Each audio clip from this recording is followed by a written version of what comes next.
Hello दोस्तों, मेरा नाम है कुणाल और आज के इस वीडियो के अंदर हम बात करने वाले हैं एक नए सब्जेक्ट की, that is basically internet of things IoT, है ना। इससे पहले हमने आईओटी में ऑलरेडी एक वीडियो बना चुके हैं, that is part 1 of IoT subject. आज की वीडियो में हम सेमेस्टर ओरिएंटेड होकर आईओटी को पूरा कवर करने वाले हैं। पार्ट 2 के अंदर जो भी टॉपिक्स हैं, राइट। सो आईओटी के कुछ प्रोटोकॉल्स, आर्किटेक्चर, सिक्योरिटी के ऊपर जो टॉपिक्स हैं उसको जो है हम आज की वीडियो में कवर करेंगे। ये पार्ट 2 होने वाला है। ये पूरे डिटेल्ड नोट्स जो हैं वो आपको इसी वीडियो के नीचे डिस्क्रिप्शन में मिल जाएंगे, तो make sure to access those notes, ठीक है। और टेलीग्राम चैनल भी आप ज्वाइन कर सकते हो, उसका लिंक भी आपको वीडियो के नीचे मिल जाएगा, जिससे आप बाकी सारी चीज़ों को, स्टडी मटेरियल्स को, नोट्स को, है ना, वो सारी चीज़ों को भी एक्सेस कर पाओ। तो चलिए स्टार्ट करते हैं दोस्तों आज का हमारा video with the first topic, that is called RFID protocol, है ना। What is RFID? RFID basically दोस्तों होता है रेडियो फ्रीक्वेंसी आइडेंटिफिकेशन। ये एक तरीका है जो कि हम यूज़ करते हैं कोई भी ऑब्जेक्ट को आइडेंटिफाई करने में, उनको ट्रैक करने में, बिना उनको छुए, बिना ह्यूमन इंटरवेंशन के। हम क्या करते हैं, किसी भी ऑब्जेक्ट को जब आइडेंटिफाई करते हैं, ट्रैक करते हैं, that using radio frequencies, radio waves, that is called radio frequency identification, RFID, ठीक है। ये एक सिस्टम है आरएफआईडी, जिसके पास 3 बेसिक पार्ट होते हैं। सबसे पहला चीज़ आता है टैग, जो कि एक छोटा सा डिवाइस, छोटू सा निन्नू सा पिन्नू सा जो है डिवाइस होता है, जो कि किसी भी ऑब्जेक्ट में हम जो है अटैच कर देते हैं, ठीक है। फिर दूसरा एक रीडर होता है। रीडर बेसिकली क्या करता है, रेडियो वेव सेंड करता है। रेडियो वेव सेंड करता है किसको? बेसिकली हमारे सर्वर को, बैक एंड सर्वर को। ऑल्सो टैग्स के रेस्पॉन्सेज, जो टैग हमने स्मॉल छोटू सा नीनू सा पिनू सा डिवाइस जो अटैच कर रखा है ऑब्जेक्ट को, उसमें से जो भी वो बेसिकली रिस्पॉन्स दे रहा है या फिर जो भी सेंस करके वो हमें बता रहा है, वो सारी चीज़ों को हम रीड करते हैं यूजिंग द रीडर, ओके। तो आरएफआईडी क्या है? वायरलेस टेक्नोलॉजी है using radio waves, tags and readers to automatically identify and tracks the object. Simple एक लाइन में अगर मैं बताऊँ तो ये चीज़ होती है। अब दोस्तों ये जो टैग होता है ये 3 टाइप की होती है। एक होता है पैसिव टैग्स, एक होता है एक्टिव टैग्स, ठीक है। अब ये पैसिव लैंग्वेज, एक्टिव लैंग्वेज की तरह मत सोचना। पैसिव टैग्स क्या होता है? जिसमें बैटरी नहीं लगी होती। ये जो है रीडर्स के सिग्नल से जो है पावर लेता है। ये कंपेरेटिवली जो है चीपर होता है, लिमिटेड रेंज के लिए हम इसको यूज़ करते हैं। तो इसमें बेसिकली क्या है, नो बैटरी, चीपर होता है, स्मॉल रेंज के लिए यूज़ होता है। एक्टिव टैक्स की बात करूँ तो ये बैटरी पावर होता है, लॉन्गर रेंज के लिए हम यूज़ करते हैं इसको, और ज़्यादा एक्सपेंसिव होता है as compare to passive tags. और सेमी पैसिव क्या होता है? इसमें भी हमारे पास बैटरी लगा होता है, बट हम यहाँ पे बैक स्कैटर यूज़ करते हैं कम्युनिकेशन के लिए। बैक स्कैटर क्या होता है? जब भी हम बेसिकली रिफ्लेक्शन को मॉडिफाई करते हैं, रीडर्स के सिग्नल्स का जो रिफ्लेक्शन है उसको मॉडिफाई करते हैं for the communication, that process is called back scattering, right. तो बैक ट्रैकिंग के साथ या बैक स्कैटर के साथ हमारा जब बैटरी यूज़ होता है, that is called semi passive. Passive होता है जिसमें बैटरी वगैरह कुछ नहीं लगा होता, चीप होता है, लिमिटेड रेंज के लिए यूज़ करते हैं। एक्टिव टैक्स क्या होता है? बेसिकली हमारे पास बैटरी पावर्ड होता है, लॉन्गर रेंज के लिए हम यूज़ करते हैं, और एक्सपेंसिव होता है, ठीक है। एडवांटेजेस क्या हैं दोस्तों हमारे पास? अगर मैं बात करूँ what are the advantages of RFID, that is basically no line of sight needed. कोई लाइन ऑफ साइट नहीं होना चाहिए नीडेड। एनी मैनी जितने भी टैग्स हैं, hundreds of thousand of tags जो हैं, हम उससे डेटा रीड कर सकते हैं बहुत इजीली। और हम टैग से जो है डेटा को, सेंसिटिव डेटा, सेंसर के साथ जो डेटा होता है उसको भी हम सेंस कर सकते हैं, रीड कर सकते हैं, राइट, ऐड ऑन कर सकते हैं। लिमिटेशंस क्या है? प्राइवेसी कंसर्न्स होते हैं, इन इंटरफेरेंस, बेसिकली अगर बीच में जो हमारा जो लाइन ऑफ साइट है या फिर दो रीडर और जो टैग के बीच में जो डिस्टेंस है, उसके बीच में अगर कोई मटेरियल, मेटल, लिक्विड आ गया तो उसमें भी हमारे पास थोड़ा सा इंटरफेरेंस हो सकता है, कनेक्शन और कम्युनिकेशन लॉस हो सकता है। पैसिव टैग्स जो है उसको ज़्यादा पावर की ज़रूरत है, enough power for the reader. And जो एक्टिव टैग्स है उसको ज़्यादा बेसिकली, क्योंकि ज़्यादा पैसा है, एक्सपेंसिव है और मेंटेनेंस की ज़रूरत पड़ती है, ठीक है। ये बेसिकली हमारा न्यूमेरिकल है जो कि हम आगे एक्सप्लेन करेंगे या फिर आगे डिस्कस करने वाले हैं। और ये कुछ फ्रीक्वेंसी बैंड्स हैं, दैट इज़ LF। ये जो है 125 से 134 किलो हर्ट्ज़ का होता है, शॉर्ट रेंज के लिए होता है। ये बेसिकली वो फ्रीक्वेंसी बैंड्स है जो RFID प्रोटोकॉल या RFID में यूज़ होता है, सिस्टम में यूज़ होता है। HF बेसिकली हमारे पास मीडियम रेंज के लिए होता है, UHF बेसिकली लॉन्गर रेंजेस के लिए होता है। माइक्रोवेव्स बेसिकली हमारे पास बहुत ज़्यादा स्पेशलाइज सिस्टम में हमारे पास यूज़ होता है, 2.45 गीगाहर्ट्ज़ तक हमारा होता है फ्रीक्वेंसी, राइट। ये न्यूमेरिकल है जो कि हम आगे डिस्कस करेंगे। एंड ये जो है बेसिकली हमारे पास RFID का एक प्रॉपर आर्किटेक्चर है, इसमें रीडर या प्रोग्रामर होगा। ये हमारा, ये क्या है, ये हमारा टैग है जो काला सा दिख रहा है छोटा सा, और वो टैग का एंटीना है, राइट, टैग का एंटीना है। एंड ये जो है हमारा एयर इंटरफेस है और ये हमारे पास जो है रीडर का एंटीना है, आप कह सकते हो, राइट। और ये हमारा रीडर का बेसिकली रीडर या प्रोग्रामर है। ये पूरा जो है आर्किटेक्चर है किसका, RFID प्रोटोकॉल सिस्टम का। नेक्स्ट दोस्तों हम जो डिस्कस करने वाले हैं that is called machine to machine M2M communication. Machine to machine communication basically क्या होता है, जब भी हम डेटा को एक्सचेंज करते हैं, exchange of data between computers, sensors, actuators, embedded devices और मोबाइल डिवाइसेस विथ लिटिल और नो ह्यूमन इन्वॉल्वमेंट, उसको हम मशीन टू मशीन कम्युनिकेशन बोलते हैं, ठीक है ना। जब भी डेटा का एक्सचेंज होता है कंप्यूटर्स, सेंसर्स, एक्चुएटर्स या एम्बेडेड सिस्टम्स में basically without any human intervention, उस पर्टिकुलर एक्सचेंज ऑफ डेटा के प्रोसेस कम्युनिकेशन को हम बोलते हैं मशीन टू मशीन कम्युनिकेशन। यहाँ पे जो टिपिकल आर्किटेक्चर होता है हमारे कोई भी M2M का, दैट इज़ कॉल्ड डिवाइसेस, जो कि सेंस करेगा, या एक्चुएटर्स जो कि एक्ट्स करेंगे, बेसिकली एक्ट करेंगे उस पर्टिकुलर सेंस डेटा को लेकर। तो डिवाइसेस होंगे लगे हुए, सेंसर्स हो गया, फिर लोकल नेटवर्क होगा, फिर गेटवे होगा, फिर हमारे पास कम्युनिकेशन नेटवर्क होगा जो कि सेलुलर हो सकता है, वायरलेस हो सकता है, वायर्ड हो सकता है, एटसेट्रा। फिर बैकएंड सर्वर एंड एप्लीकेशन हमारे पास यहाँ पे होगा। अब यहाँ पे गेटवे क्या होता है, gateway is basically translate between devices protocol and internet protocol, provide security and basically edge processing, है ना। करता क्या है दोस्तों, हमारा जो गेटवे होता है वो क्या करता है, जो भी डिवाइसेस हैं हमारे मशीन टू मशीन कम्युनिकेशन जो मशीन्स हैं उसको एक दूसरे के साथ पूरा जो है कनेक्ट करता है और क्या करता है, डेटा को फॉरवर्ड करता है। आप देख सकते हो ये हमारा M2M का पूरा आर्किटेक्चर है। ये जो है हमारे पास M2M एरिया नेटवर्क है जहाँ पे अलग अलग डिवाइसेस जो हैं एक दूसरे के साथ कनेक्टेड है वाया जो है M2M गेटवे। ये जो है सिक्योरिटी और फायरवॉल प्रोडक्ट जो है प्रोवाइड करता है। फिर जो है हमारे पास यहाँ पे कम्युनिकेशन नेटवर्क क्या होगा, डेटा को हम एनालाइज करेंगे सिस्टम सॉफ्टवेयर के द्वारा और फिर जो है हम इसको नेटवर्क डेटा ट्रांसमिट करेंगे वाया नेटवर्क। आप देख सकते हो यहाँ पे अलग अलग नेटवर्क से, सेलुलर हो सकता है, वायर्ड हो सकता है, सैटेलाइट हो सकता है, उसके थ्रू हम जो है डेटा को यहाँ पे कम्युनिकेट करेंगे। और लास्ट आता है एप्लीकेशन या एंड यूज़र रेस्पॉन्स, जिसमें हम क्या करेंगे, यहाँ पे एंड यूज़र एप्लीकेशन प्रोसेस करेगा और डेटा को यूज़ करेगा। देख सकते हो ये हमारा पूरा आर्किटेक्चर है IoT M2M मॉडल का, और ये जो है उसका आर्किटेक्चर को मैंने एक्सप्लेन कर रखा है। तो डेटा कलेक्ट होगा, ट्रांसमिट होगा, असेसमेंट होगा, एनालाइज होगा, फिर रेस्पॉन्ड हम करेंगे, ठीक है। तो कैसे वर्क करता है, वर्किंग मैंने आपको बता दिया। पहले डेटा को कलेक्ट करेंगे सेंसर से, सेंसर जो है वो डेटा को गैदर करेगा, डेटा कलेक्शन हो गया, डेटा ट्रांसमिशन में हम उसी डेटा को बेसिकली वाया नेटवर्क जो है सेलुलर हो सकता है, वायर्ड हो सकता है, सैटेलाइट हो सकता है, उसके थ्रू हम डेटा को ट्रांसमिट करेंगे, फिर डेटा को एनालाइज करेंगे सिस्टम या सॉफ्टवेयर में, फिर रेस्पॉन्स देंगे, अलर्ट या जो भी रिजल्ट होगा वो हमें यहाँ पे शोन होगा। आर्किटेक्चर मैंने आपको एक्सप्लेन कर दिया है। Access network basically wired, wireless and wireless capillary, short range के लिए चीप होता है ये। वायरलेस सेलुलर वाइड कवरेज करता है बेसिकली, बट पावर बहुत ज़्यादा लगती है। तो कम्युनिकेशन नेटवर्क 3 टाइप के जो है वो मैंने आपको बता दिए, राइट। ये भी फॉर्मूला जो है या बेसिकली जो हमारा न्यूमेरिकल है वो हम लास्ट में दोस्तों सारे न्यूमेरिकल्स को एक एक करके देखेंगे। तो फॉर दैट हम जो है आगे टॉपिक के लिए बढ़ते हैं। अब जो दोस्तों हमारे पास टॉपिक आता है that is basically building and industrial automation में या बिल्डिंग्स और इंडस्ट्रियल कंट्रोल सिस्टम में दोस्तों कुछ प्रोटोकॉल्स, कुछ कॉमन प्रोटोकॉल्स यूज़ होती हैं, जो कि बेसिकली 3 हमारे पास कॉमन प्रोटोकॉल्स हैं जो कि बिल्डिंग्स और इंडस्ट्रियल कंट्रोल सिस्टम्स में यूज़ होती हैं। That is basically BACnet, Modbus and KNX। ये 3 प्रोटोकॉल्स को हम एक एक करके पढ़ने वाले हैं। तो स्टार्टिंग विद बैकनेट। बैकनेट क्या होता है दोस्तों, हमारे पास building automation and control protocol होता है। ये बेसिकली एक कम्युनिकेशन मेथड्स हैं जो कि बिल्डिंग्स वगैरह में यूज़ होती हैं, जिससे अलग अलग जो इक्विपमेंट लगी हुई हैं बिल्डिंग में वो एक दूसरे के साथ कम्युनिकेट कर पाएँ। एग्जाम्पल जैसे HVAC सिस्टम हो गया, लाइटिंग हो गया, एक्सेस कंट्रोल हो गया, इन सारी चीज़ों में हमारा बैकनेट यूज़ होता है। ये जो है दोस्तों अलग अलग मैन्युफैक्चर से जो डिवाइसेस मैन्युफैक्चर हुई हैं उनको एक साथ काम करने का एक मीडियम देती है। ऑल्सो ये जो है स्टैंडर्ड ऑब्जेक्ट्स जो है यूज़ करते हैं, जैसे temperature sensor, scheduler, temperature sensor scheduler use हो सकता है। और ये बेसिक एक्शन जैसे discover devices, read values, right values, ये सारी जो एक्शंस होती हैं वो बेसिकली परफॉर्म करती है, सपोर्ट करती है। अगर मैं बेसिकली एक छोटे से एक लाइन में बताऊं कि बैकनेट क्या होता है, ये कॉमन लैंग्वेज है फॉर द बिल्डिंग इक्विपमेंट्स, ठीक है, जो कि एक कम्युनिकेशन मेथड है जो कि बिल्डिंग्स में अलग अलग जो इक्विपमेंट लगी हुई हैं वो यूज़ करती हैं एक दूसरे के साथ कम्युनिकेट करने के लिए। सेकंड इज़ कॉल्ड हमारा मोडबस।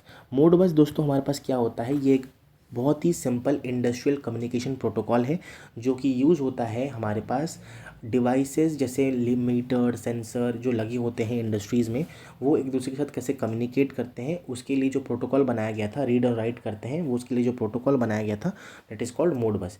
ये जो है मेडिकॉन के द्वारा जो है मोडिकॉन के द्वारा बनाया गया था 1979 में, डेवलप्ड बाय मोडिकॉन और 1979। और ये जो है एप्लीकेशन लेयर, OSI मॉडल जो होता है कंप्यूटर नेटवर्क में आपने पढ़ा होगा, तो OSI मॉडल में जो एप्लीकेशन लेयर होता है उसी के अंदर ये प्रोटोकॉल हमारे पास आता है। अब दोस्तों हमारा मोडबस के अंदर बेसिकली क्या होते हैं, कुछ डेटा टाइप्स होते हैं मोडबस के अंदर। तो 4 डेटा टाइप्स हैं, दैट इज़ बेसिकली कॉयल होता है, डिस्क्रिप्ट इनपुट होता है, इनपुट रजिस्ट्रार होता है और होल्डिंग रजिस्ट्रार होता है। कॉइल्स की अगर मैं दोस्तों बात करूँ तो वो क्या करता है, बाइनरी इनपुट या आउटपुट जो हमारे पास रिप्रेजेंट करता है डिस्क्रीट स्टेट्स को, है ना। तो बेसिकली सबसे पहला डेटा टाइप हमारे पास कॉयल होता है, जो कि एक बिट जो है इनपुट या आउटपुट बाइनरी में जो है रीड और राइट करता है, दोनों काम। और दूसरा डिस्क्रीट इनपुट, ये सिर्फ और सिर्फ एक बिट में बाइनरी इनपुट लेता है, रीड करता है, सिर्फ और सिर्फ रीड करता है। अगर मैं बात करूँ इनपुट रजिस्टर्स की, तो वो जो है 16 बिट का होता है, मतलब 2 बाइट का होता है, और ये सिर्फ रीड ओनली करता है, मतलब डेटा वैल्यू को स्टोर करता है। और डेटा वैल्यू को स्टोर करके रीड और राइट दोनों जब परफॉर्म करता है उसको होल्डिंग रजिस्टर बोलते हैं, जो ये भी जो है 16 बिट का हमारे पास होता है। मैं फिर से एक्सप्लेन करता हूँ। डेटा टाइप्स जो होते हैं मोडबस के अंदर 4 टाइप के डेटा टाइप्स होते हैं। एक होता है कॉयल, एक होता है डिस्क्रीट इनपुट, एक होता है इनपुट रजिस्टर्स, एक होता है होल्डिंग रजिस्टर्स। कॉइल्स जो होता है वो 1 बिट का होता है और रीड और राइट दोनों करता है, और ये बाइनरी फॉर्म में होता है, बाइनरी इनपुट आउटपुट होता है। डिस्क्रीट इनपुट की अगर मैं बात करूँ, ये भी 1 बिट का होता है, ये भी रीड कर, मतलब ये सिर्फ और सिर्फ रीड करता है, राइट नहीं करता, और बाइनरी फॉर्म में। अगर मैं इनपुट रजिस्टर की बात करूँ तो ये दोनों जो है बेसिकली हमारे पास बाइनरी होते हैं, हेक्साडेसिमल भी हो सकते हैं, बट ये 16 बिट के होते हैं, मतलब 2 बाइट के होते हैं। और जो इनपुट वाला है वो सिर्फ और सिर्फ रीड करता है, बट जो होल्डिंग रजिस्टर्स हैं वो हमारा रीड और राइट दोनों करते हैं।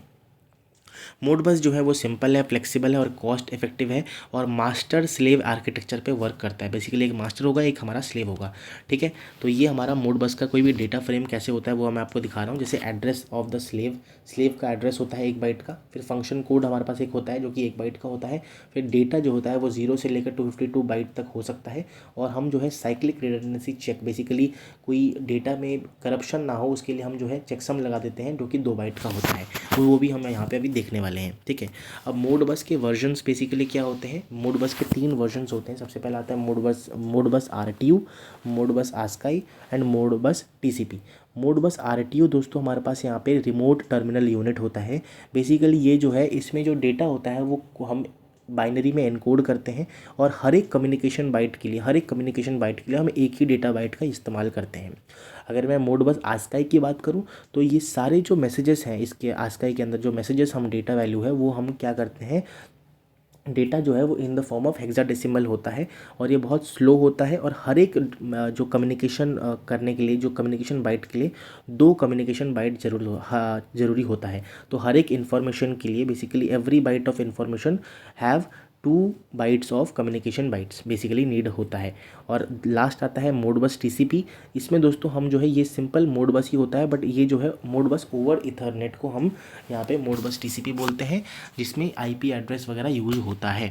अब जैसे मैंने आपको बताया था कि यहाँ पे चेकसम कैसे लगता है, CRC, तो मोडबस में CRC 16 लगता है। यहाँ पे बेसिकली एक एरर चेक वैल्यू होता है, जो कि हम end of the Modbus RTU message जो होता है उसमें हम ऐड करते हैं RTU मैसेज में, जिससे जो है करप्शन वगैरह अगर डेटा में हो रहा है तो वो ना हो, हमें पता चल जाए, राइट, ड्यूरिंग द ट्रांसमिशन। तो सबसे पहले बेसिक आइडिया क्या होता है, हम 4 CRC को 0x हेक्साडेसिमल में सेट कर देंगे, और हर एक बाइट जो मैसेज हमारा डेटा वैल्यू है उसकी हर एक बाइट के लिए, हर एक मैसेज के बाइट के लिए हम इस पर्टिकुलर जो CRC हमने सेट किया है इसको मिक्स करेंगे इसके साथ, और एक्सोर ऑपरेशन और शिफ्ट ऑपरेशंस को परफॉर्म करेंगे। और हर एक बाइट जब प्रोसेस हो जाएगा, ईच बाइट जो हमारा मैसेज का है वो प्रोसेस हो जाएगा, तो फाइनली हमें 16 बिट का या फिर 2 बाइट का एक वैल्यू मिलेगा। वो मैसेज को हमें ऐड करना होता है, वही हमारा CRC का 2 बाइट होता है, राइट। तो ये बेसिकली हमारा CRC 16 बेसिकली मोडबस में जो यूज़ होता है उसका पूरा जो है एक्सप्लेनेशन है। Third and the last that is basically हमारा जो प्रोटोकॉल है इंडस्ट्री या बिल्डिंग प्रोटोकॉल, वो हमारा पास KNX प्रोटोकॉल है। KNX दोस्तों एक कम्युनिकेशन सिस्टम है जो कि होम्स या बिल्डिंग्स में यूज़ होता है ऑटोमेशन के लिए, जैसे लाइट्स, फैंस, ब्लाइंड्स, है ना, और HVAC, इन सब जगहों में हमारा KNX यूज़ होता है। ये क्या करता है दोस्तों, सबसे पहले तो अगर कोई भी दो डिवाइसेस है उसको बेसिकली 2 वायर केबल में या फिर पावर लाइन से या फिर रेडियो फ्रीक्वेंसी या फिर आईपी एड्रेस से दो डिवाइसेस को कनेक्ट करता है और ये जो है एड्रेस को ग्रुप करके बेसिकली मैसेजेस को भेजता है। और यहाँ पे दोस्तों हमारे पास डेटा पॉइंट टाइप्स को यूज़ करता है जिससे हमारे पास मीनिंग जो है कुछ एक पर्टिकुलर ऑपरेशन का मीनिंग जो है वो स्टैंडर्डाइज हो पाए। जैसे DPT 1.001 ये जो है स्विच को ऑन ऑफ करने के लिए हम एक स्टैंडर्ड सेट कर देते हैं, डेटा पॉइंट टाइप्स को सेट कर देते हैं। तो KNX बेसिकली एक स्टैंडर्ड वे है जिससे हम स्मार्ट होम डिवाइसेस को कम्युनिकेट करवा पाएँ reliably, easily and effectively, right. Now comes हमारे पास एक protocol that is basically IEEE 802.15.4, ठीक है। ये बेसिकली हमारे पास दोस्तों एक ऐसा प्रोटोकॉल है, एक low rate personal area network है जो कि MAC layer that is data link layer और फिजिकल लेयर पे ऑपरेट करता है 2.5 गीगाहर्ट्ज़ में और इसके लिए लो पावर और शॉर्ट रेंज कम्युनिकेशन के लिए यूज़ होता है। ये टाइनी ऑब्जेक्ट्स के लिए, टाइनी डिवाइसेस के लिए यूज़ होता है, सिंपल होता है, वायरलेस प्रोटोकॉल होता है। मैं फिर से आपको बता रहा हूँ, बेसिकली IEEE 802.15.4 बेसिकली एक रूल बुक है जहाँ पे स्मॉल वायरलेस डिवाइसेस जो हैं वो एक दूसरे के साथ बातचीत कर पाएँ, ठीक है। ऑल्सो ये एक सिंपल लो एनर्जी वे दर्शाता है या फिर बताता है फॉर कम्युनिकेशन। ये लो रेट होता है, लो एनर्जी होता है, वायरलेस पर्सनल एरिया नेटवर्क होता है जो कि MAC layer that is data link layer और फिजिकल लेयर आपको पता होगा OSI मॉडल पे उसमें ऑपरेट करता है। और this is the first building block for ZigBee protocol जो हम आगे पढ़ने वाले हैं। Also it operates on 2.4 gigahertz और ये basically smart bulb, sensors, smart meters इन सब जगहों में यूज़ होता है। और ये बेसिकली बहुत ज़्यादा उसके लिए एनर्जी या फिर हाई स्पीड, लो रेट इसलिए बोल रहा हूँ, हाई स्पीड की ज़रूरत नहीं है बिकॉज टाइनी मैसेजेस भेजने के लिए यूज़ होता है। जैसे रूम टेम्परेचर 28 डिग्री सेल्सियस, तो ऐसे सारे मैसेजेस को भेजने के लिए हम लोग यहाँ पे IEEE प्रोटोकॉल का इस्तेमाल करते हैं। नाउ कम्स हमारे पास ZigBee protocol. ZigBee basically IEEE का ही एक्सटेंडेड वर्जन है, एडवांस वर्जन है। IEEE का जो प्रोटोकॉल है उसी को ZigBee यूज़ करता है।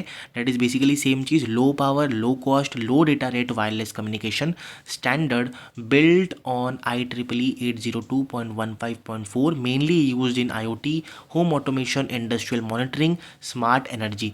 ZigBee जो है दोस्तों वो बेसिकली प्रोवाइड करता है, वही मैंने आपको बता दिया, low power, low cost, short range communication, operate करता है 2.5 गीगाहर्ट्ज़ में, सेम एज IEEE मैंने बताया था क्योंकि उसी के ऊपर बेस्ड है। ऑल्सो यहाँ पे कुछ और पॉइंट्स है जो मैं आपको यहाँ पे एक्सप्लेन करने वाला हूँ, ठीक है। सॉरी। सो ZigBee बेसिकली जो लेयर है दैट इज़ हमारे पास यहाँ पे ZigBee का जो लेयर है वो OSI मॉडल में कहाँ आता है। ZigBee बेसिकली यहाँ पे आप देख सकते हो, ये पूरा आर्किटेक्चर है ZigBee का। ये जो है ZigBee हमारे पास नेटवर्क लेयर और एप्लीकेशन लेयर में आता है, बट क्योंकि वो IEEE के ऊपर बेस्ड है तो IEEE हमारा फिजिकल लेयर और मैक लेयर में आता है। तो एंटायर जो हमारा प्रोटोकॉल है वो हमारा physical, MAC, network layer and application layer में आता है। तो बेसिकली हमारे पास ये दोनों लेयर में आता है। ZigBee जो है हमारे पास application layer, network layer, physical layer, MAC layer.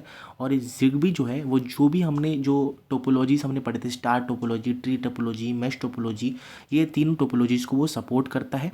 Star topology simple होता है तो उसको सपोर्ट करता है। हायरार्किकल के लिए हमारे पास ट्री टोपोलॉजी यूज़ करता है। सेल्फ हीलिंग मोस्ट कॉमन जो हम लोग जो टोपोलॉजी यूज़ करता है ZigBee that is basically mesh topology. अब ZigBee के कुछ लेयर्स होते हैं दोस्तों, वो भी हम देखेंगे। सॉरी, ZigBee के कुछ टाइप्स होते हैं। लेयर तो मैंने आपको बता दिया किस में आता है, दैट इज़ बेसिकली हमारा एप्लीकेशन लेयर, नेटवर्क लेयर है ना, फिर हमारा मैक लेयर और फिजिकल लेयर। अब डिवाइस टाइप में ZigBee दोस्तों हमारे पास तीन चीज़ों से मिलकर बना होता है। एक होता है कोऑर्डिनेटर, एक होता है राउटर, एक होता है एंड डिवाइस।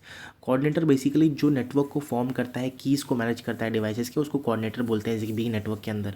और बेसिकली जो भी पैकेट्स जो होते हैं, पैकेट्स आपने पता ही होगा आपको, नेटवर्क लेयर में जो डेटा को हम ट्रांसफ़र करते हैं पैकेट्स होता है, पैकेट्स के फॉर्म में हम डेटा को ट्रांसफ़र करते हैं, तो वो जो है राउटर बेसिकली करता है। तो राउटर हमारे पास हो गया।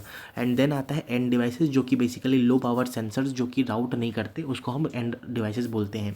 तो ये तीन चीज़ें मिलकर जो कि ZigBee का पूरा जो है कोऑर्डिनेशन बनाती है।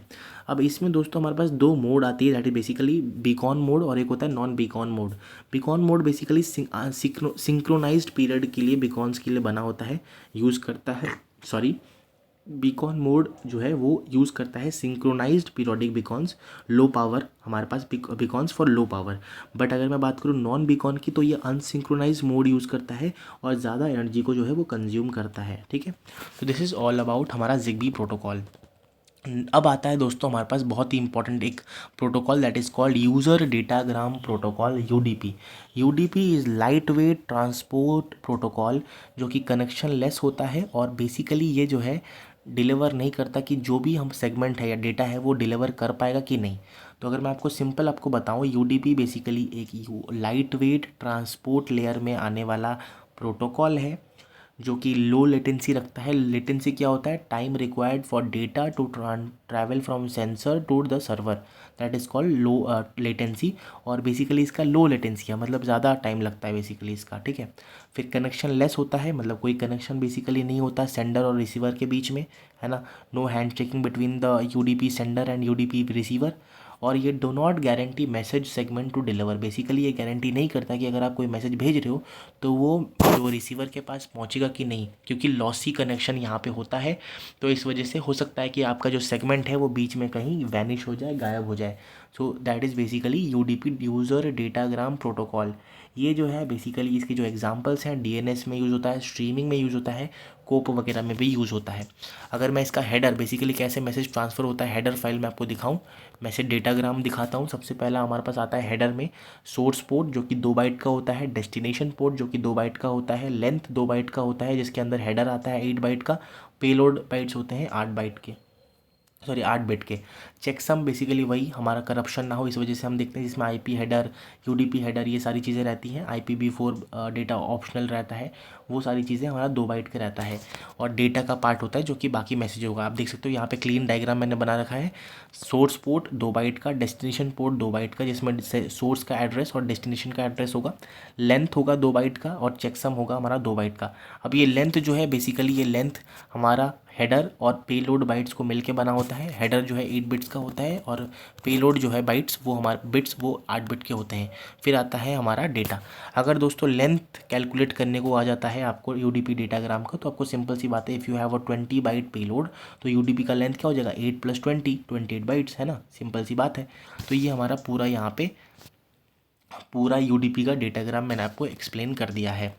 नाउ कम्स दोस्तों हमारा नया एक topic that is called IIoT security. ये क्या होता है दोस्तों? That is basically industrial IoT, जिसमें IoT से बेसिकली इंश्योर करता है दोस्तों कि सिक्योरिटी जो है मस्ट बी प्रोटेक्टेड और प्रोवाइडेड इन द सेंसर्स और controllers in industry. Basically industry में जो भी सेंसर्स लगे हैं, कंट्रोलर्स लगे हैं, डिवाइसेस लगे हैं, उसमें दोस्तों सिक्योरिटी को प्रोटेक्ट करना चाहिए जिससे कोई भी सिक्योरिटी मैनेज हो पाए, मेंटेन हो पाए और हम जो है सिक्योरली सारी जो डेटा का काम है वो हम कर पाएँ। अब कोर जो सिक्योरिटी गोल्स हैं IoT के अंदर, IIoT के अंदर, ऑफ कोर्स इंडस्ट्रियल IoT के अंदर, वो बेसिकली ऑथेंटिकेशन होता है, ऑथराइजेशन होता है, कॉन्फिडेंशियलिटी होता है, इंटीग्रिटी होता है, अवेलेबिलिटी होता है और नॉन रेपुडिएशन होता है।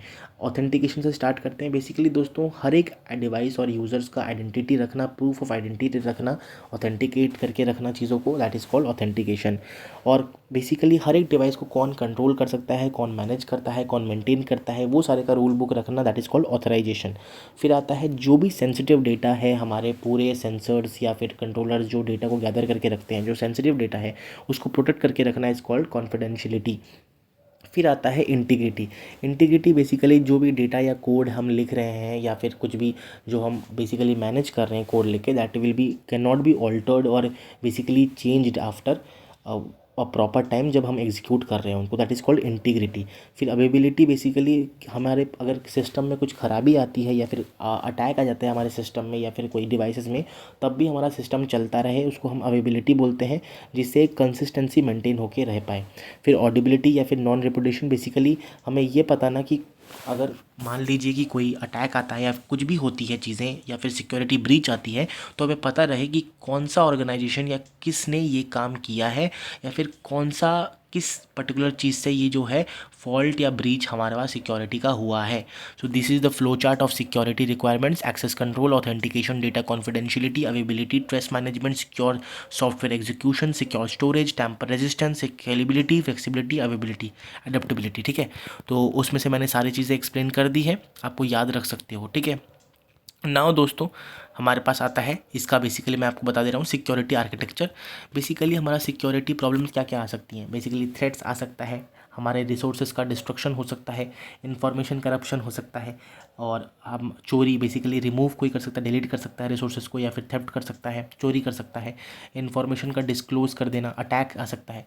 बट अगर हम जो 6 मैंने आपको बताए, access control, authentication, non repudiation, data confidentiality, communication security, data integrity, availability, privacy, अगर ये सारी चीज़ें रहेंगी, 6 कोर IoT गोल्स अगर रहेंगे, तब जाके हम अपना जो जितने भी कनेक्शन डिवाइसेस हैं, डेटा है और सिक्योरिटी है IoT डिवाइसेस का, वो मेंटेन कर सकते हैं। This will work fine.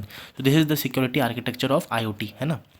अब आता है दोस्तों टॉपिक थ्रेट मॉडलिंग के बारे में। What is threat modelling? Threat modelling basically एक स्ट्रक्चर्ड वे है दोस्तों, हम जो है सिक्योरिटी प्रॉब्लम्स जो आती हैं उसको एक फाइंड कर सकें और प्रायोरिटाइज कर सकें।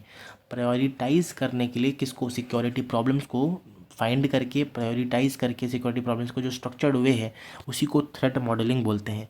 यहाँ पे दोस्तों हम क्या करते हैं, एक सिस्टम बाउंड्री डिफाइन करते हैं, लिस्ट ऑफ एसेट डिफाइन कर सकते हैं, जैसे कितने डिवाइसेस हैं, कौन से डिवाइसेस के कीज़ हैं, डेटा कंट्रोल कैसे हो रहा है, किसके पास डेटा का कंट्रोल है, वो सारी चीज़ों को डिफाइन करते हैं। स्टेप्स पहला हम पढ़ रहे हैं, पहला हो गया, हमने डिफाइन कर लिया सिस्टम बाउंड्री को। फिर आता है list the normal use cases. कैसे दोस्तों, अगर बिना हमारा जो सिस्टम है, जो भी सिस्टम है, डिवाइसेस हैं, वो कैसे वर्क करना चाहिए विदाउट एनी मतलब नॉर्मल केसेस में कि अटैक वटैक कुछ भी नहीं हुआ है, फिर कैसे नॉर्मली बिहेव करना चाहिए या यूज़ होना चाहिए, तो वो हम लोगों ने लिस्ट कर लिया। फिर मिस यूज़ के केसेस जो है वो लिस्ट करेंगे कि कैसे अगर मान लो कि सिस्टम में कुछ खराबी आती है या फिर अटैक होता है तो सिस्टम किस तरीके से यूज़ हो सकता है या फिर मिस यूज़ हो सकता है सिस्टम का, वो भी लिस्ट करके रखेंगे। फिर स्ट्राइड के थ्रेड्स जो होते हैं, using STRIDE we enumerate the threads, जैसे स्पूफिंग हो सकता है, टैम्परिंग हो सकता है, रिपुडिएशन हो सकता है, इन्फॉर्मेशन डिस्क्लोजर हो सकता है, डिनायल ऑफ सर्विस हो सकता है, एलिवेशन ऑफ प्रिविलेज हो सकता है ना। तो वो सारी चीज़ों को जो है वो हम देखें कि कौन सी चीज़ें हमारे डिवाइसेस के अंदर इन स्ट्राइड में से पॉसिबल हैं, उसको नोट डाउन करना, उसको एनुमरेट करना कि कौन सी जगह में ये सारी चीज़ें हो सकती हैं। फिर for each threat mitigation and controls को आप फाइंड करके रखो। फिर लास्ट में असल जो है रिस्क कैसे, अगर मान लो कि ये थ्रेट आ जाती है या अटैक आ जाता है तो उसको हम इम्पैक्ट को रिड्यूस कैसे करें, उनको फिक्स कैसे करें, तो वो फिक्स कैसे प्रायोरिटाइज करके फिक्स करेंगे, वो हमारे पास यहाँ पे होता है। अब यहाँ पे वही चीज़ है कि वाटर प्लांट एग्जांपल है कि अगर मान लो कि स्काडा मॉनिटर है, वो जो है टैंक लेवल्स को रीड करता है, तो क्या मिसयूज़ हो सकता है, अटैकर जो है वो टैम्पर कर सकता है डेटा को और क्या कर सकता है, फॉल्स सेंसर डेटा बता सकता है, जिससे जो है हो सकता है कि हमारा पंप फेल हो गया हो और हमें पता ही ना चल रहा हो। तो उसके लिए हम जो मिटिगेशन कर सकते हैं, दैट इज सेंसर का डाइवर्सिटी मेंटेन कर सकते हैं, बार बार रेगुलरली क्रॉस चेक कर सकते हैं, एनोमली डिटेक्शन कर सकते हैं, दैट इज द एग्जाम्पल, है ना। अब दोस्तों हमारे पास आता है IoT security tomography. IoT security tomography क्या होता है दोस्तों, कि IoT सिक्योरिटी के अंदर ना हर एक लेयर जो होता है वो एक एक मीनिंगफुल अटैक टाइप को डिफाइन करता है और उसके डिफेंसेस को भी डिफाइन करता है, राइट। कि बेसिकली हर एक जो IoT सिक्योरिटी के अंदर जो लेयर्स होते हैं वो क्या करता है, एक एक मीनिंगफुल अटैक बताता है। हर एक लेयर में जो OSI मॉडल में लेयर्स होते हैं ना, वैसे उसमें हर एक लेयर में हर एक टाइप का अटैक हो सकता है और उसको फिक्स करने का या फिर बेसिकली उसको रिस्क रिड्यूस करने का भी तरीका हमारे पास यहाँ पे होता है। तो सबसे पहला आता है फिजिकल लेयर, है ना। फिजिकल लेयर में दोस्तों आप देख सकते हो, फिजिकल लेयर में हमारे पास आता है जैसे प्रॉब्लम, अगर मान लो कि किसी ने सिग्नल को जैम कर रहा है तो उसके लिए हम फिजिकल सिक्योरिटी को इंक्रीज़ कर सकते हैं। अगर मान लो कि हमारे पास कोई रेडियो वेव्स को सुन रहा है तो उसके लिए बेटर रेडियो टेक्निक्स को हम यूज़ कर सकते हैं, इंट्रोड्यूस कर सकते हैं। अगर कोई हमारा डिवाइस का टैग कॉपी कर रहा है तो उसके लिए हम डिवाइस लोकेशन को वेरीफाई करने वाला तरीका लगा सकते हैं। फिर आता है दोस्तों हमारे पास मैक या फिर लिंक लेयर। इसमें दोस्तों हमारे पास फेक मैक एड्रेस, अगर कोई बेसिकली मैक एड्रेस अगर प्रोड्यूस कर रहा है तो उसके लिए मैसेज काउंटर्स हम लगा सकते हैं। अगर कोई हमारा ओल्ड मैसेज जो है रीप्ले करके देख रहा है तो उसके लिए ऑथेंटिकेटिंग फ्रेम्स जो है, हमारा जो मैक लेयर में फ्रेम्स होता है उसको हम ऑथेंटिकेट कर सकते हैं। नेटवर्क लेयर के अंदर दोस्तों अगर कोई हमारा राउटिंग इन्फॉर्मेशन रॉन्ग और राउटिंग इन्फॉर्मेशन कोई टैम्पर करने की कोशिश कर रहा है तो उसके लिए हम सिक्योर राउटिंग कर सकते हैं, जिससे जो है हमारा ये बेसिकली चीज़ ना हो पाए, प्रोटेक्ट कर पाए। अगर man in the middle attack होता है तो उसके लिए हम आईपी जो है सेक्टर कर सकते हैं, और ऑल्सो हम अलग अलग नेटवर्क को इसको सेपरेट कर सकते हैं। ट्रांसपोर्ट लेयर है दोस्तों हमारे पास, अगर मान लो कि कोई हमारे डिवाइस के कनेक्शन को फ्लड कर रहा है तो उसके लिए हम जो है अलग अलग लिमिट लगा सकते हैं, टीएलएस यूज़ कर सकते हैं। ठीक है, तो ये कुछ कुछ लेयर्स होते हैं। फिर हमारा एप्लीकेशन लेयर में जैसे देख सकते हो कि अगर कोई हमारा अनसेफ कॉन्फ़िगरेशन कर रहा है या एपीआई को वीक करने की कोशिश कर रहा है तो उसके लिए हम ऑथराइजेशन और सिक्योर एपीआई डिज़ाइन कर सकते हैं। तो ये पूरा जो है एक हमारा जो है आर्किटेक्चर है, हर एक लेयर में कैसे कैसे हमारे पास यहाँ पे प्रॉब्लम थ्रेड्स आ सकती हैं। जैसे हमारा जो रेडियो फ्रिक्वेंसी लेयर है, फिजिकल लेयर है, उसमें हमारे पास हार्डवेयर थ्रेड या सेंसर थ्रेड हो सकता है, कंप्लीट जैमिंग या फिर रीप्ले अटैक्स, ये सारी चीज़ें। फिर बफर ओवरफ्लो या फिर ऑपरेटिंग सिस्टम का जो थ्रेट है वो मैक लेयर में हो सकता है। Worm hole attack routing loop या फिर नेटवर्क पार्टीशनिंग नेटवर्क लेयर में हो सकता है। रॉन्ग डेटा आ रहा है या फिर injecting wrong control packets transport layer में आ सकता है। So this is the basically हमारे पास पूरा architecture tomography of IoT security. Next आता है दोस्तों हमारे पास 3D सिक्योरिटी मॉडल। ये एक सिंपल प्लानिंग फ्रेमवर्क है जो कि हम 3 एक्सिस में सिक्योरिटी को ऑर्गेनाइज करने की कोशिश करते हैं। एक होता है स्टैक लेयर, जहाँ पे वेयर ये चीज़ें जो है घटनाएं या फिर सिक्योरिटी ब्रीच हो सकती है, जैसे device, edge gateway, network, cloud, application. Security property में हमारे पास कौन सा सिक्योरिटी प्रॉपर्टी जो है वो ब्रीच हुआ है, जैसे कॉन्फिडेंशियलिटी ब्रीच हुआ है, कॉन्फिडेंशियलिटी में गड़बड़ी हुई है, इंटीग्रिटी में हुई है, अवेबिलिटी में हुई है। और स्टेक होल्डर बेसिकली डिवाइस का ओनर कौन था, सर्विस प्रोवाइडर कौन था, ऑपरेटर कौन था। तो बेसिकली कोई भी दो, जैसे मान लीजिए कि एग्जांपल मैं डिवाइस इंटीग्रिटी और डिवाइस ओनर को चाहता हूँ, तो हमें अगर मान लो इनमें मैं चाहता हूँ कि कुछ खराबी ना आए तो सिक्योर बूट और साइंड फर्मवेयर को इंश्योर मैं करूँगा। अगर मैं चाहता हूँ नेटवर्क अवेबिलिटी और सर्विस प्रोवाइडर में कोई दिक्कत ना आए तो डीडॉस प्रोटेक्शन मैं करूँगा और रिडंडेंसी जो है वो कम करूँगा। तो ये जो 3D सिक्योरिटी मॉडल है ये बेसिकली ऑर्गेनाइज करने की कोशिश करता है, पूरे IoT सिक्योरिटी जो मॉडल है उसको 3 एक्सिस में डिवाइड करने की कोशिश करता है। That is basically this thing, है ना। ये पूरा जो है आर्किटेक्चर है जो कि आप अपने एग्ज़ाम्स में बना के आ सकते हो।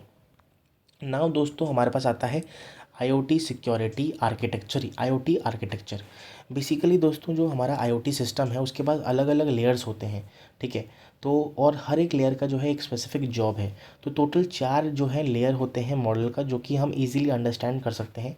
सबसे पहला लेयर आता है सेंसिंग लेयर, जहाँ पे दोस्तों जो डिवाइसेज और सेंसर्स हैं वो डेटा को कलेक्ट करते हैं अपने जो एनवायरनमेंट में से, और फिर दे कैन ऑल्सो एक्चुएट, जैसे turn on the motor, open a valve, ऐसे करके।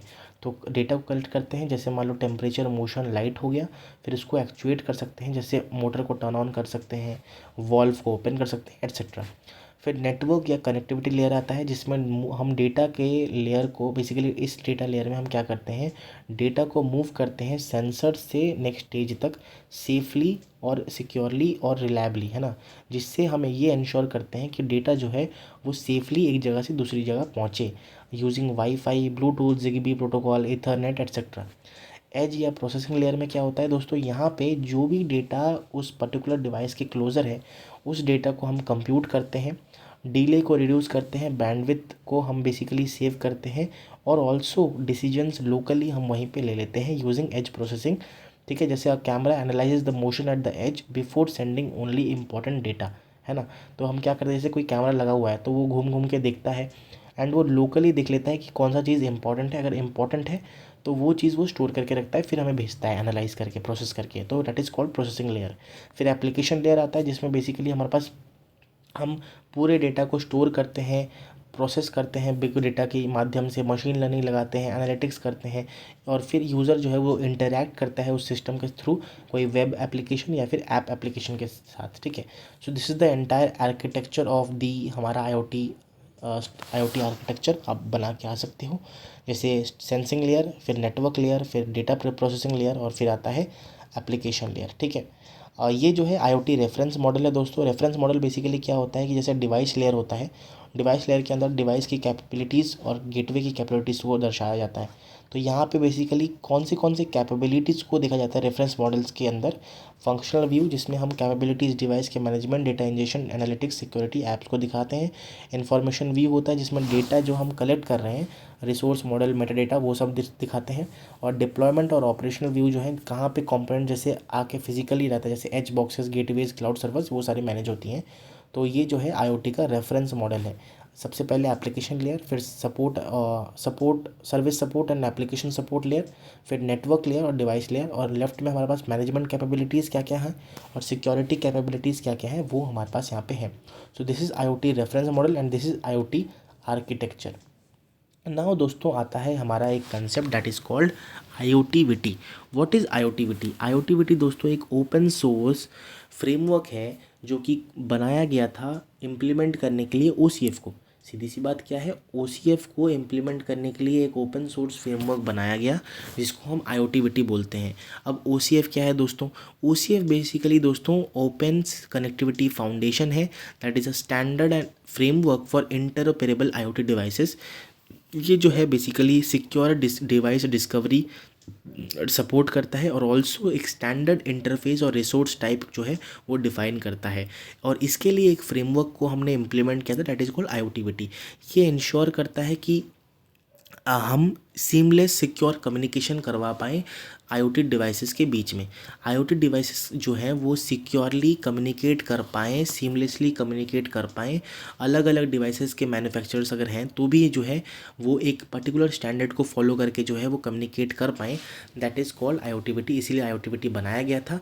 Device to device, device to cloud अगर कम्युनिकेट करना है तो वो कर पाएँ। और इंडस्ट्री स्टैंडर्ड्स जो हैं वो मेंटेन होकर डिवाइसेस जो है अलग अलग वेंडर्स से जो डिवाइसेस आती हैं वो कम्युनिकेट कर पाएँ यूजिंग कॉमन डेटा मॉडल्स, है ना। तो ओपन स्टैंडर्ड्स होते हैं, इंटरऑपरेबिलिटी बढ़ा देता है, कॉमन रिसोर्स मॉडल होता है और यूनिफॉर्म एपीआईज को सपोर्ट करता है अक्रॉस द डेवलपर्स प्लेटफॉर्म, जिससे जो है हमारे पास अच्छी तरीके से एक सिक्योर स्टैंडर्ड वे में सारे आईओटी डिवाइसेस जो हैं वो एक दूसरे के साथ कम्युनिकेट कर पाएँ। वाई आईओटीवीटी इज़ बेसिकली इंपॉर्टेंट, क्योंकि डेटा जो है डिफरेंट कम्युनिकेशन टेक्नोलॉजीज़ होती हैं। आईओटी डिवाइसेस जो हैं वो अलग अलग डिफरेंट कम्युनिकेशन टेक्नोलॉजीज़ यूज़ करती हैं, ऑपरेटिंग सिस्टम यूज़ करती है, डेटा मॉडल यूज़ करती है। तो without an common framework interpretability become difficult, है ना। तो चीज़ों को समझना, आर्किटेक्चर को समझना, कैसे जो है एक दूसरे के साथ कम्युनिकेट करना है वो डिफ़िकल्ट हो जाता है। इसी वजह से हम जो है एक कॉमन फ्रेमवर्क का यूज़ करते हैं, दैट इज़ आईओटीवीटी, जो कि एक यूनिफाइड मैसेजिंग लेयर प्रोवाइड करता है, स्टैंडर्ड डेटा मॉडल्स प्रोवाइड करता है, सिक्योरिटी जो है स्ट्रॉन्ग सिक्योरिटी प्रोवाइड करता है, डिफरेंट कनेक्शन टाइप जैसे वाईफाई, ब्लूटूथ, ईथरनेट सबको सपोर्ट करता है। और क्रॉस प्लेटफॉर्म एपीआई जैसे C++, जावा, एंड्रॉयड, लिनक्स, आर्डिनो, अलग अलग जो है हमारे पास क्रॉस प्लेटफॉर्म एपीआईज को यूज़ करता है। नाउ दोस्तों आता है हमारा आईओटीवीटी स्टैक आर्किटेक्चर। इसमें दोस्तों हमारे पास आता है बेसिकली ये हमारा आईओटीवीटी स्टैक आर्किटेक्चर है, दैट इज़ बेसिकली सबसे पहला आता है यहाँ पे कनेक्टिविटी एब्स्ट्रैक्शन, जो कि बेसिकली क्या करता है जो हमारा अलग अलग जो कम्युनिकेशन के इंटरफेसेस होते हैं जैसे ब्लूटूथ हो गया, वाईफाई हो गया, इन सब को डिफरेंस को हम लोग को हाइड करके रखना पड़ता है। कॉमन यूनिफॉर्म कम्युनिकेशन इंटरफेस दिलाता है हमारा कनेक्टिविटी एब्स्ट्रैक्शन। फिर आता है बेसिकली हमारे पास सिक्योर रिसोर्स मैनेजर, जो कि सारे जो है सिक्योरिटी जैसे authentication, encryption, access control, secure messaging, credential storage, ये सारी चीज़ों को जो है वो हैंडल करता है, उसकी सिक्योरिटी को हैंडल करता है। फिर दोस्तों हमारा रिसोर्स मॉडल आता है जिसमें आईओटी डिवाइसेस की जो भी हमारा रेस्टफुल रिसोर्सेज है, यूआरआईज है ना, यूआरएल्स हैं, टाइप्स है, इंटरफेसेस हैं, उसको जो है वो क्या करता है, रिप्रेजेंट करता है। इसके अंदर हमारे पास बेस फंक्शनैलिटी सी एपीआई आता है, जो कि सबसे लो लेवल सी एपीआई होते हैं, जो कि बेसिकली रिक्वेस्ट को हैंडल करते हैं, डिवाइस की कंट्रोल और बिहेवियर को हैंडल करते हैं।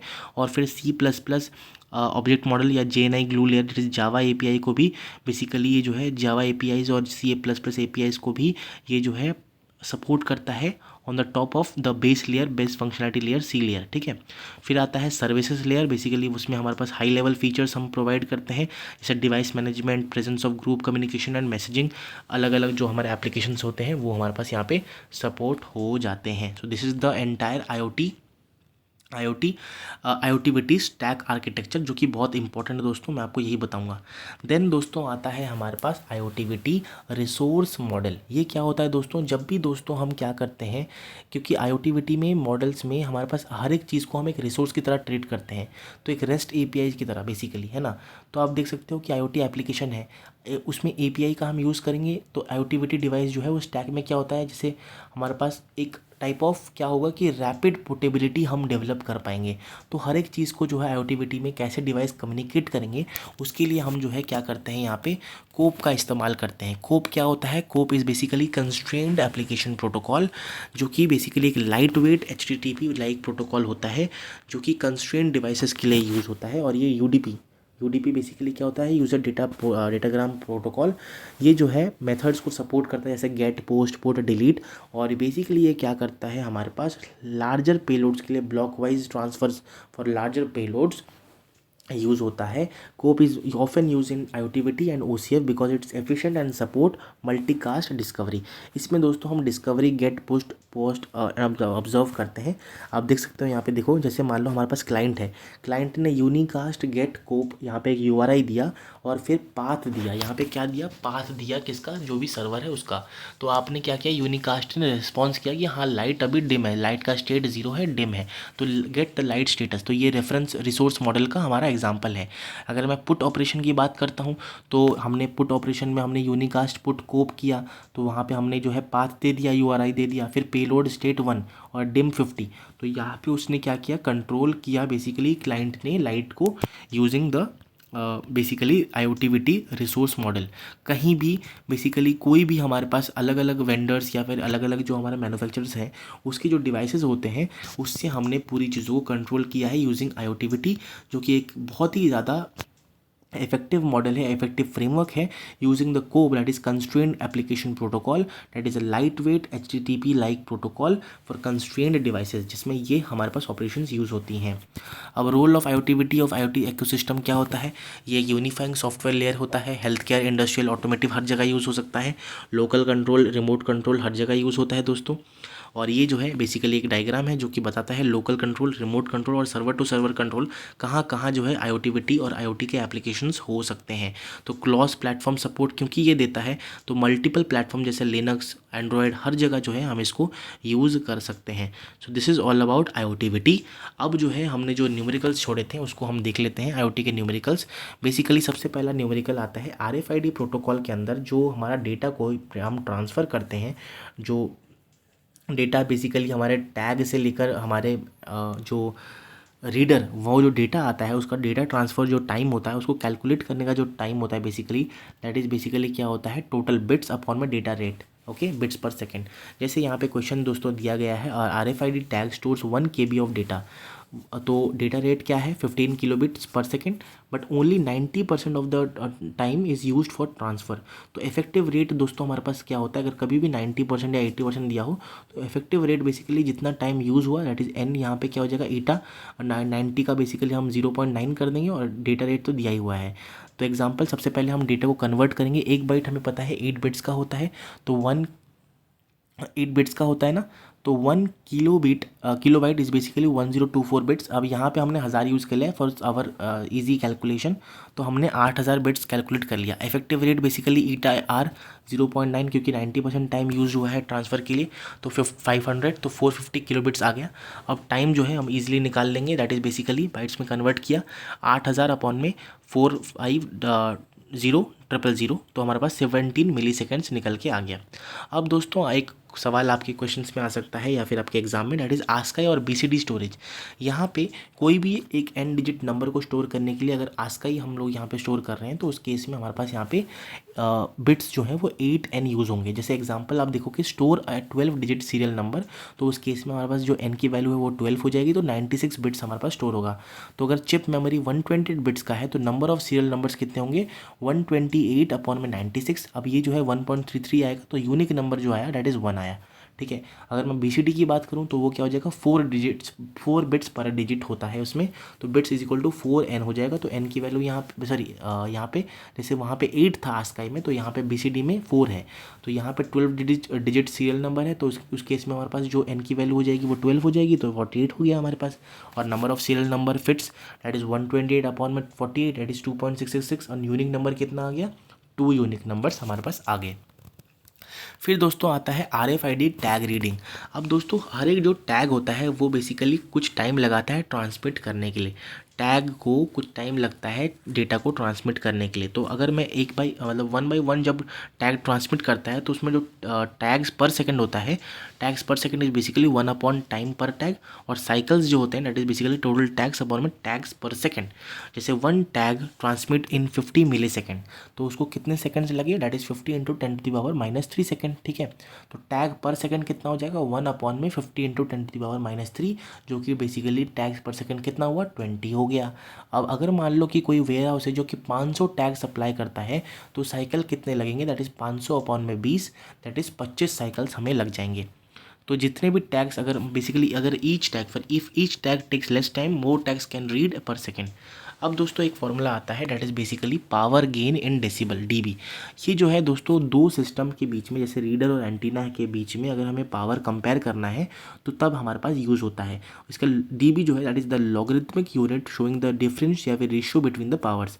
ये जो होता है that is 10 log 10 to the base 10 P2 अपॉन P1। तो P2 जो है वो हमारे पास एक पहला पावर होगा, दूसरा जो है दूसरा पावर होगा, ठीक है। तो एग्जांपल रीडर 1 का 200 वाट है, रीडर 2 का 100 वाट है, तो बेसिकली डेसिबल पावर गेन बता दीजिए, फॉर्मूला में लगाया 3 डेसिबल आ गया DB। अगर मान लो P2 ज़्यादा हुआ तो गेन पॉजिटिव है, अगर P1 कम हुआ तो गेन नेगेटिव है। अब आता है दोस्तों M2M के ट्रैफिक कैलकुलेशन। बेसिकली M2M जो हमने पढ़ा था मशीन टू मशीन कम्युनिकेशन, उसमें IoT डिवाइस जो है पैकेट्स को सेंड करता है, ठीक है ना। तो टोटल नेटवर्क जो है ट्रैफिक में हो सकता है वो डिपेंड करता है नंबर ऑफ डिवाइसेस कितने हैं और पैकेट्स अराइवल जो रेट है पर डिवाइस वो कितना, दैट इज़ लैम्डा। तो हमारा जो टोटल टाइम है नेटवर्क ट्रैफिक है वो डिपेंड करता है number of device that is n and lambda that is basically packet arrival rate पर डिवाइस। तो सवाल सॉल्व करते हैं। जैसे मान लो नोड्स दिए गए हैं that is number of nodes, यहाँ पे नंबर ऑफ डिवाइसेस बेसिकली 5000 है, packet arrival rate 1 packet per hour दिया है, हमें इसको पर सेकंड में कन्वर्ट करना है। तो 1 आवर 1 अगर मैं इसको सेकंड में कन्वर्ट करना चाहता हूँ तो 1/3600 से मैं डिवाइड कर दूंगा, तो बेसिकली 2.78 इंटू 10⁻⁻4 पैकेट्स पर सेकंड आ जाएगा, और दोनों को मल्टीप्लाई कर दूंगा तो हमारे पास 1.39 पैकेट्स पर सेकंड आ जाएगा। तो ये हमारा हो गया, ठीक है ना सवाल। तो ये मैंने बेसिकली चैट GPT से निकाल के आपके लिए एक फॉर्मूला चीट शीट भी डाल दिया जिससे आपको इजीली अपने एग्ज़ाम टाइम में फॉर्मूला रिवाइज करने में इजी हो जाए, ठीक है। एंड दोस्तों इसी के साथ हमने जो है यहाँ पे पूरा IoT का जो आज का टॉपिक था वो कवर कर लिया। आपके लिए नीचे कुछ क्वेश्चंस भी डाल दिए जिससे आप गो थ्रू कर सकते हो, आपके लिए असाइनमेंट है जो एक बेसिकली आपके क्वेश्चंस बेसिकली आपके एग्ज़ाम में दोस्तों पूछे जा सकते हैं। जैसे टोटल ट्रैफिक वही एग्जांपल एक डाल दिया है, फिर मैंने IoT सिक्योरिटी टोमोग्राफी क्या होता है डाल दिया है, फिर थ्रेट मॉडलिंग डाला है, फिर एक्टिव पैसिव टैग्स क्या होते हैं डाला है, वापस से UHF RFID tags BCD ASCII डाल दिया है, बैकनेट मोड बस KNX क्या होता है प्रोटोकॉल डाल दिया है, गेट पुट ऑपरेशन डाल दिया है, जिससे आपको बहुत अच्छी तरीके से रिवीजन हो जाए और क्वेश्चन कैसे आ सकते हैं वो आपको पता चल जाए। एंड दोस्तों इसी के साथ आज का हमारा ये टॉपिक, आज का हमारा ये वीडियो समाप्त होता है। मैं उम्मीद करता हूँ दोस्तों आपको आज की वीडियो में कुछ समझ आया होगा, नया कुछ सीखने को मिला होगा। And this is all about part 2 of IoT। आगे भी हम IoT के कुछ जो रिमेनिंग टॉपिक्स है उसको डिस्कस करने वाले हैं पार्ट 3 के अंदर।